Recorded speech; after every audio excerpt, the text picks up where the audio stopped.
lowering this a bit. I'm a little shorter than the average human. But louder. I make up for it. It is just so great to be here at ShakaCon. I think really have to start by saying that. And excited to give this talk. I've given versions of this talk before, but always just focusing on like all of the various problems with Kubernetes, which is absolutely fun. But it's not the only piece. We should also talk about like how we actually make it better. The one thing we didn't figure out here is clicking through the slides. There we go. So I'm Elissa Shevinsky. This is my Twitter handle, so you're welcome to tag me and stuff. I invite you to be nice, but you don't have to be. And I'm also Elissa is off message on Instagram. And I put this slide here mostly like, yes, because I have this new startup and I'm excited, but I'm 100% independent. I don't work at Google or Microsoft, and that makes this talk a little different from a lot of the container talks that are out there. It gives me a little room to be a little more free about what's going on.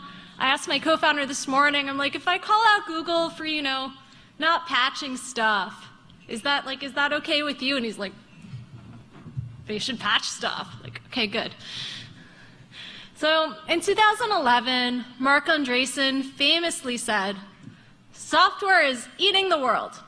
That was Silicon Valley in 2011. Containers are eating software. That's me in 2018. But more than that, we're going to be thinking about what's eating what. Insecure defaults are eating our AWS instances. That usually gets a laugh. You're a tough crowd. What do I have to do to warm you up? This is a real question. Who has a bottle of bourbon, or I don't know, make fun of something? I would encourage, if you do, you can pass it around, and the organizers will just pretend they're not here. What is Docker? Docker is the world's leading software containerization platform, so says Docker. My Wikipedia page says that I'm the owner of a small t-shirt shop in Brooklyn. So, you know, things on the internet. I am not, and I have never been the owner of a small t-shirt shop in Brooklyn. But some reporters came in and I acted like I owned the place, and they completely misinterpreted that. And years later, I'm like, no, this is a great fact about me. I love it. I love t-shirts. I love owning things. This is great. I'm not going to correct anyone. So this is what Docker has to say, and I'm not so sure I believe it right now. Their promise, among other things, is security, to deliver applications safer across the entire lifecycle with built-in security capabilities and configurations out of the box, which would be great. Wouldn't it be great if things were secure out of the box? That doesn't happen, not often. I mean, Signal's good, but out of the box.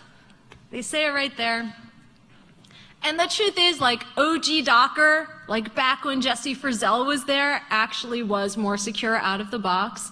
I spent a lot of time this week on her blog, which is pretty great, and took this from there. She was highlighting like all the strong defaults that were there in 2015. This is Docker today. Docker's dead.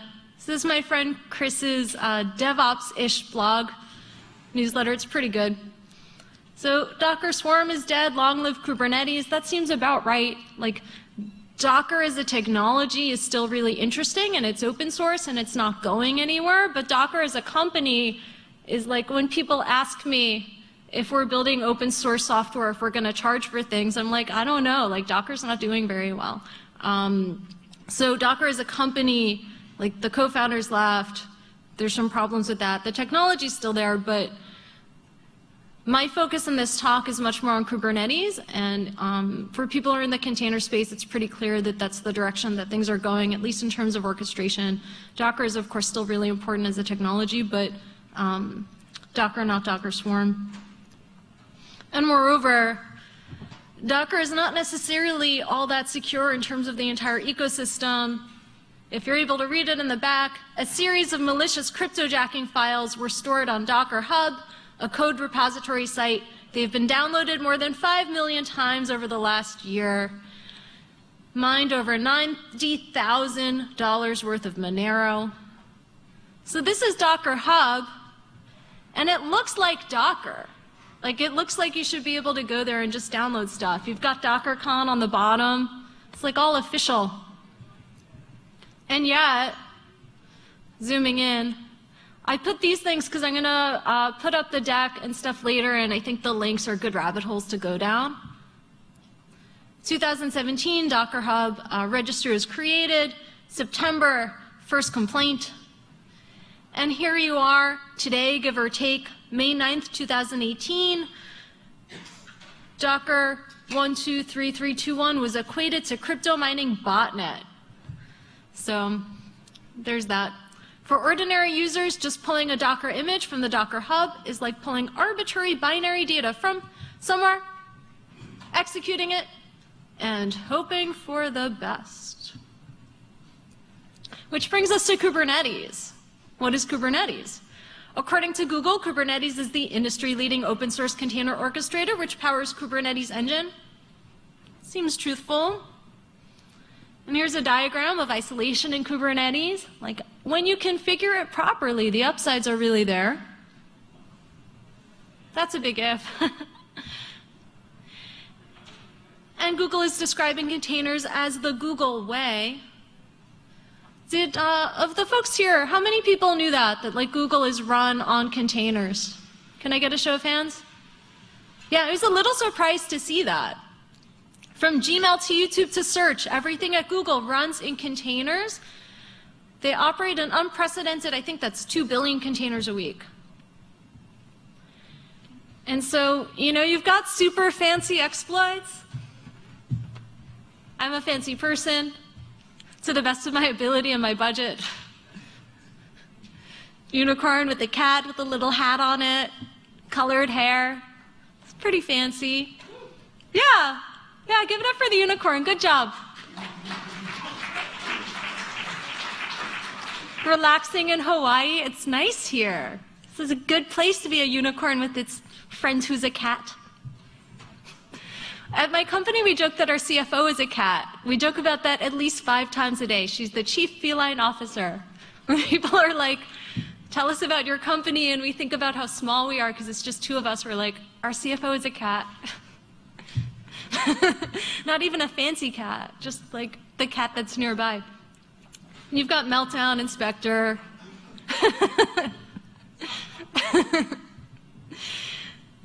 And so most of the time, it's just about, you know, your good old misconfiguration, your oldies but goodies.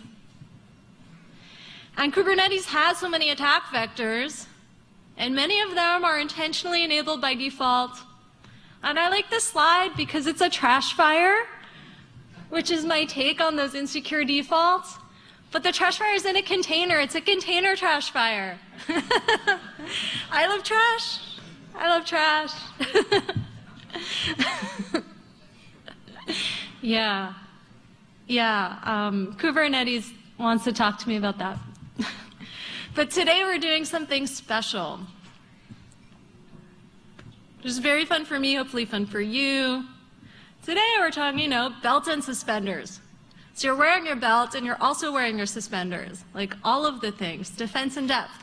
Defense in depth for your pants. When you expect that your containers are fairly safe, but having certain things run in separate networks and physical machines to make sure that the risks are mitigated. So, you know, in some respects, container security is just like every other security where you want defense in depth.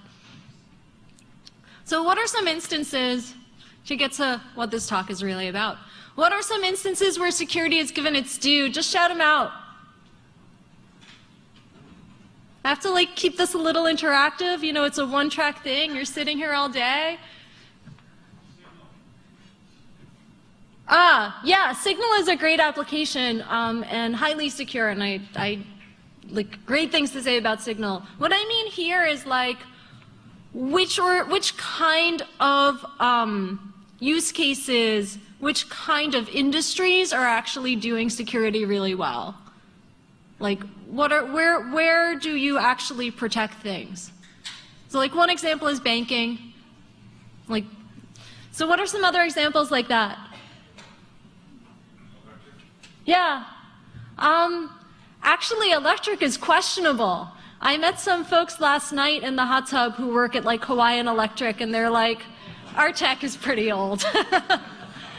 I don't know. I wish our electric were secure. If you have any evidence that it is, please share it. I guess the fact that the lights are on. Anything else? Hospitals. So hospitals, there are issues with patching, and there's so much at stake. I worry about IoT in hospitals, but some of their security is good. I tried to get into the hospital with my mother. She had something routine, and they carded me. I'm 39, so that was nice. You have to be 18 and up to get into the hospital. So they're very serious about that, at the very least. They're like, we don't know about you. Show us your driver's license. Another industry. Yeah, it's hard to think of one, actually. I was thinking banking, large banks, Chase, Citibank. Anyone dispute that? I have some issues with Wells Fargo, left them off. Centralized crypto. Shout out to Kristen Stone, my friend who works there, and explained to me that they take security very seriously, even if it takes a long time to build something or, you know, a lot of resources, which I respect. There's a lot of Bitcoin there, so they're motivated. Oh, and this is supposed to say decentralized crypto. I left off the DE. Like, shout out to my customers, because they don't want to be like this. Again, there's like millions and millions and millions of dollars in crypto at stake. And medical organizations. So I did a case study interviewing folks at Verta when I was working at Aptable. And they were the ones who have the belt and suspenders analogy. And they put their containers behind a VPN, and they're super careful about it because they have to follow HIPAA compliance. Which leads me to the two instances that I can think of where security is really privileged. One is compliance, got Washington, D.C., and the other is money. This is America. We protect money. That's what we protect the money. And so those are the situations and my commentary on it. We should protect hospitals as much as we protect money. That's an aside. And so you want to take your containers, you want to put them in a place far, far away. I went down this rabbit hole thinking of all the different ways that we can go about doing that. I'll actually take suggestions from the audience before I run us through. Any favorite ways to put your container off the public internet, off public endpoints? Anyone have favorite tools, your favorite VPN or something? Everyone's like, no, I want everything public, all the public endpoints. Anyone in the back? I'm sorry to be your third grade teacher. I don't just want to it's the middle of the day, want to make sure everyone's having fun and awake. If you don't, I guess that's okay too.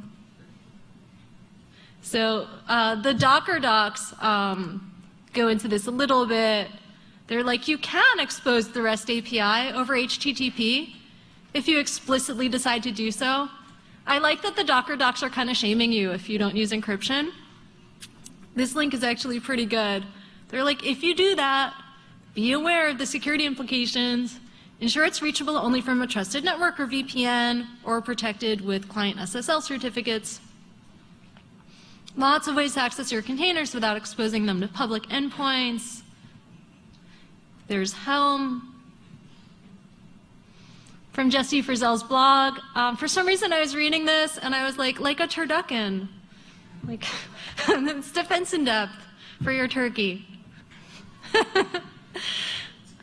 And Jesse Frizzell started going into WireGuard which I thought was kind of cool, like hip new way to VPN. Installing and using WireGuard, obviously with containers. And I was, of course, thinking this is like for how I want to use it, which is the container behind WireGuard. No. Jesse was just going through like how you can use containers with WireGuard. It's still interesting, worth reading. But WireGuard themselves go into a little more detail on how you use WireGuard to protect your Docker. All of that fairly interesting, worth reading. And then Jesse Frizzell also how to route your traffic through a Tor Docker container. So that's another like, I'm like, oh, okay, right, you can put it behind Tor.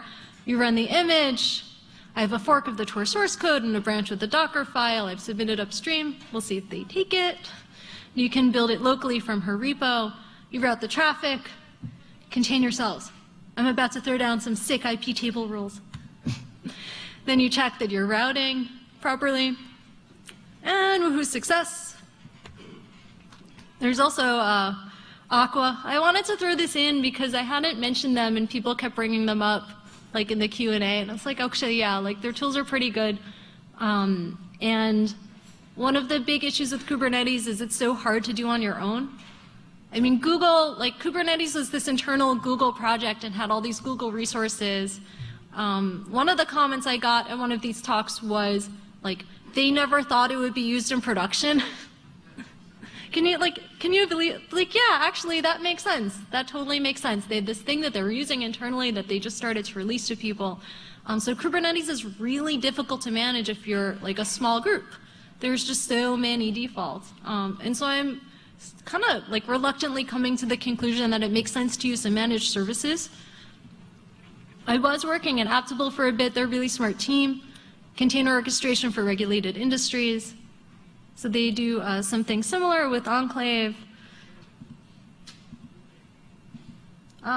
Hitting the wrong button, excuse me. It's a new laptop, new setup. And then the Google Cloud Platform blog also goes into some interesting things. This is a little bit overdue. I started doing this research and talks on container security like way earlier in the year before this was out. And it just seemed like some of their security blogs were a little like not as up to date. So I'm glad that they published this. It's fairly recent, from April.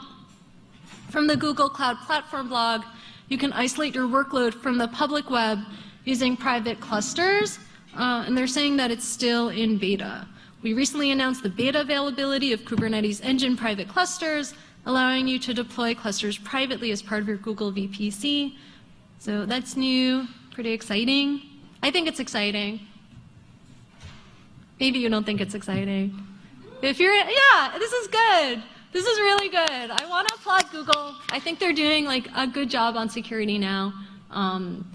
Now that they realize it's being deployed in production and widely, and like they've solved some of the scaling things, and security is now on the front burner. I'm really happy about that. Here's some of their diagramming. Securely connect to other Google Cloud services and your GPC deployments. All of the diagrams. And the kubelet in the center, just like the middle of the turducken. So my friend from Verda, who was doing DevOps there, I called him up and I was like, tell me more about what you were doing. Like, tell me more about what your infrastructure was like. And he's like, actually, I don't want to talk about that. Very excited about something else. I'm very excited about service mesh. Service mesh. Like, it's like, go look it up. All right. So Istio, I can see why he was excited. It will create a certificate key pair for your service account, sign the certificate, issue the certificate keys as a secret in Kubernetes. Basically does like all of this cool stuff around your microservices. Traffic management, service identity and security, policy enforcement, telemetry. Because when you're running microservices, you end up exposing like a lot more surface area. And so you need to bring in some tools and some configurations and additional things to manage that. More diagrams. I like putting pictures in these things. All right, so this gets back to Kubernetes. The core Kubernetes team calls and has been historically calling many security issues misconfiguration. I have very strong feelings about this. I'm full of feelings, full of security feelings. What do you call it when misconfigurations are the default? You know, like that's just a 0 day. Like everyone knows how you can get in and it's unpatched.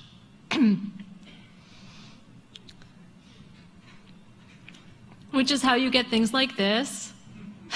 Just like Random Robbie on Twitter, he's like, there are so many hackers in this cluster, they're fighting over it. And the Tesla hack, I don't want to go through this, everyone's sick of it, but if you're not, it's like the iconic example. Like, raise your hand if you've just like heard about the Tesla hack like 10 times and you're just like, no. Raise your hand if you haven't heard about like Tesla just having a completely unprotected Kubernetes instance and people like bypassing all the juicy stuff to mine Monero. If you haven't heard about this, raise your hand. No one has hands. Okay, I'm just going to give the talk. So this is what their configuration looked like with the AWS credentials, just, you know, everything right there. The hack, Monero miners infiltrated a Kubernetes console at Tesla, which was not password protected, because these defaults are really easy and sometimes security is hard and you just think it's going to be no big deal. No one's scanning the internet except for Rob Graham, it's fine. Within one Kubernetes pod, access credentials were exposed to Tesla's AWS environment. Again, like no big deal. But it contained an Amazon S3 bucket that had sensitive data such as telemetry. So yeah, I guess it is a big deal. And in terms of detection, they were really clever about it. The hackers hid their IP address behind Cloudflare, the mining software was configured to listen on a non-standard port, and the CPU usage was not high. That's actually really smart. The hackers likely configured the software to keep CPU low to evade detection. So some lessons from the hack of Tesla's S3, secure your Kubernetes, update and monitor your configurations. Don't think that it's just fine. And hackers will leverage one resource to get access to another. Just like anything else, Kubernetes can be a gateway to S3. And a hat tip to Redlock for their research here, which is in the slides that I will post later. The following exploit has been an issue on GitHub since 2015 and was just patched.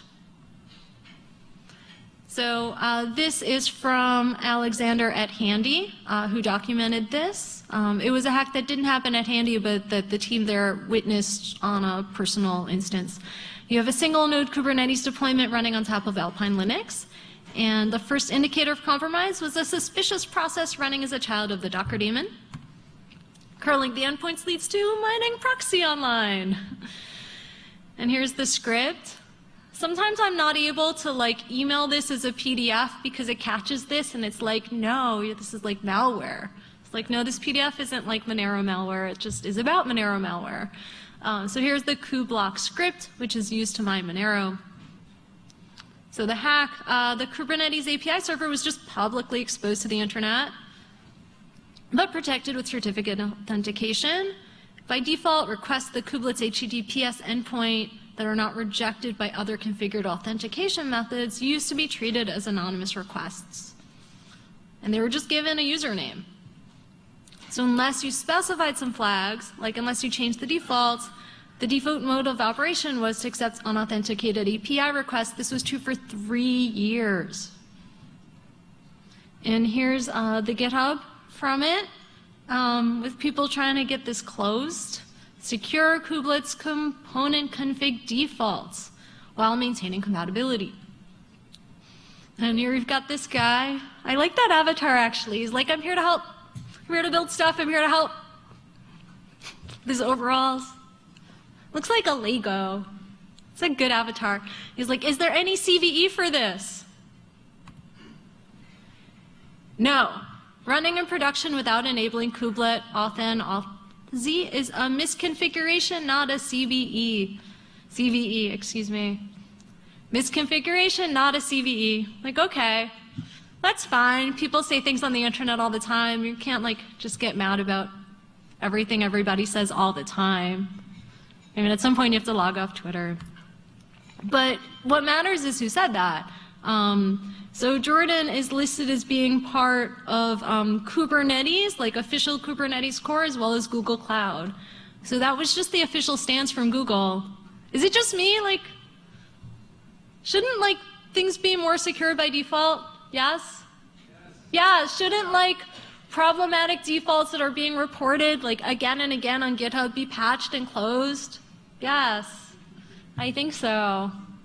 So I'm grateful that I'm relatively independent and I can call this out because I think it's a problem, and I'm hoping that they'll start to fix it and that they'll stop using that language, because a misconfiguration in a product that's really hard to configure with all the resources of Google.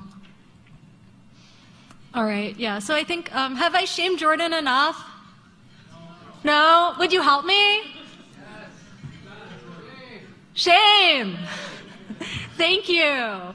Google can do better. I have no idea how big Google is in terms of their like resources and funding, and I know that Kubernetes is like has its own relationship to the organization, but I know that they can do better, and that they can patch their things. Yeah. Be production ready. Production ready means secure defaults. So some tools for hackers like us. And I'm checking on time. I think we're doing okay. So everyone here must know Shodan. Yes, of course. Yeah? Who here loves Shodan though? Do you love Shodan? I love Shodan. So Shodan is really fun with Kubernetes and all the insecure defaults. I clicked a few, and on the third try I saw what I was hoping not to see, Collazo says in a blog post. Credentials, credentials everywhere. Yeah. So let's talk about etcd. I'm going to try not to cry, but I have a lot of feelings about this too. So the API interface is accessible, not secured by default, and this is still true. This has not been patched, and there is no sign that it's going to be patched. It'll leak internal passwords, AWS keys, certificates, private keys, encryption keys, and more. And I'm by no means encouraging all of you to go and play with this when you get home. And here is the official blog from etcd talking about why they're not patched. We can shame them too. Why not?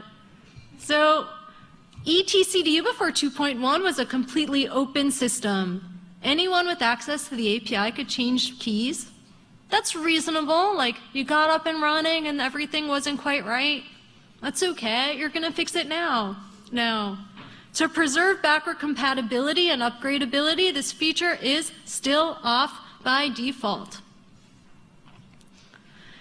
So that is obviously a problem.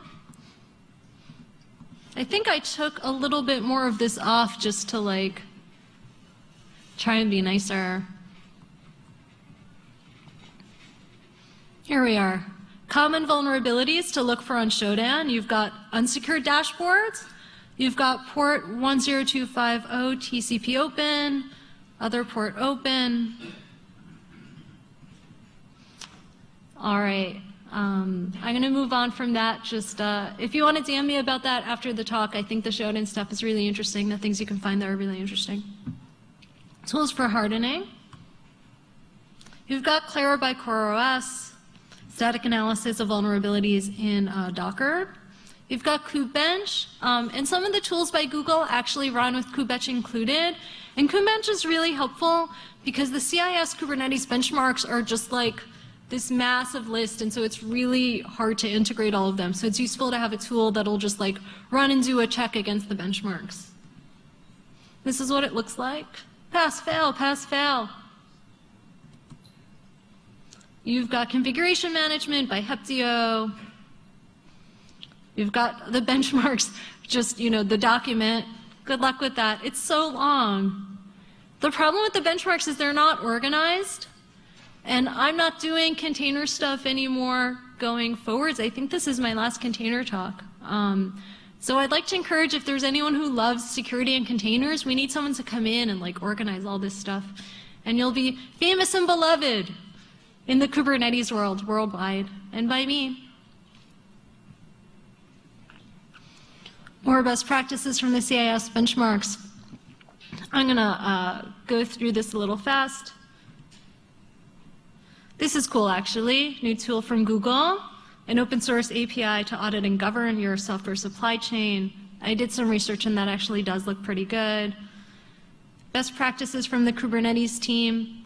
I did my best to try and distill some things from like their really long lists. And this is at least a little like specific to containers. Implement continuous security vulnerability scanning, because containers might include outdated packages with known vulnerabilities, and this can't be a one-off process. Not specific to containers, regularly do updates, of course. Ensure that only authorized images are used in your environment. Limit direct access to Kubernetes nodes. Create administrative boundaries between resources. Again, that's like belt and suspenders. Define resource quota. Implement network segmentation and log everything. And logging things gets interesting with containers. I've been digging up some resources for that, you know, because containers are destroyed, so like the forensics on that is weird. So you can DM me after, and I'll dig up what I've found. Best practices via Docker, or just like your general best practices. Scroll through that. So this I thought was just entertaining, and like a round of applause for me, because we don't need more like shy women in security.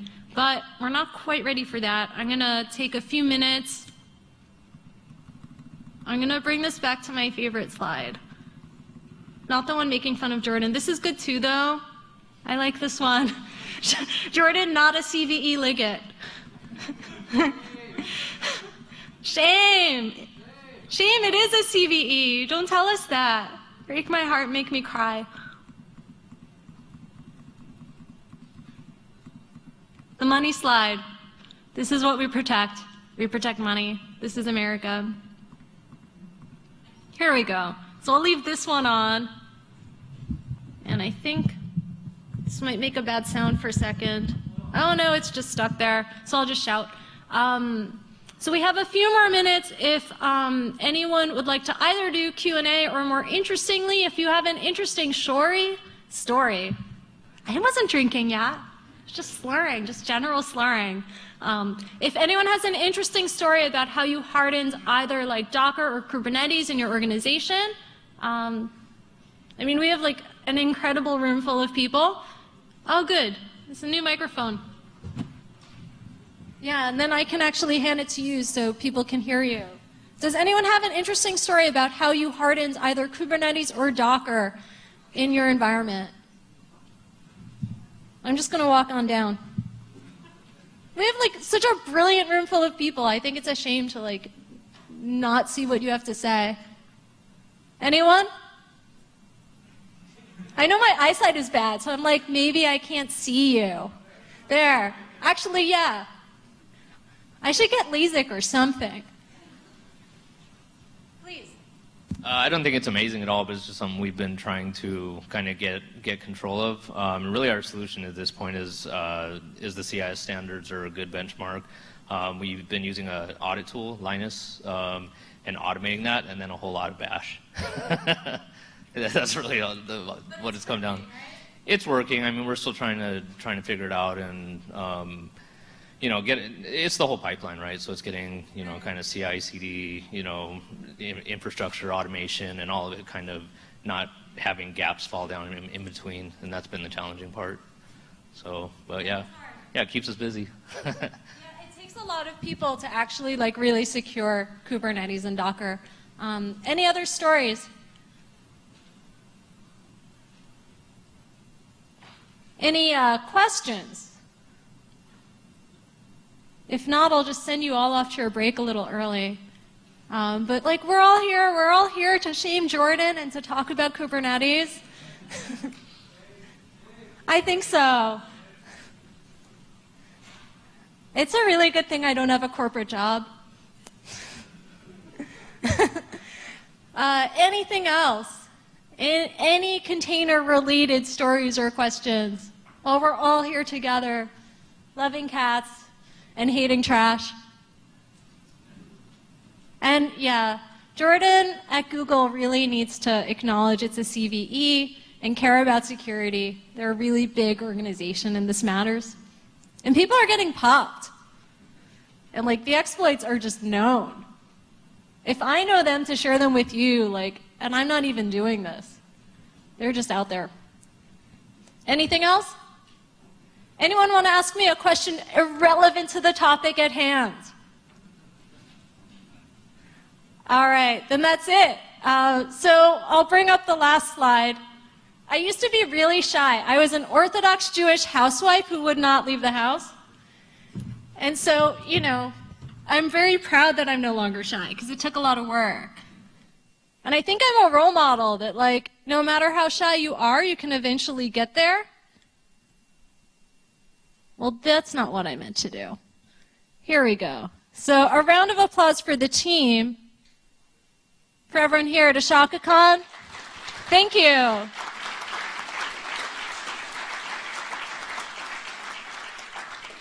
And ShakaCon's been one of the most well-organized and hospitable conferences for speaking. So if you're thinking about being a speaker, I encourage it. They've been wonderful. And here's a round of applause for me, who is no longer shy. Thank you.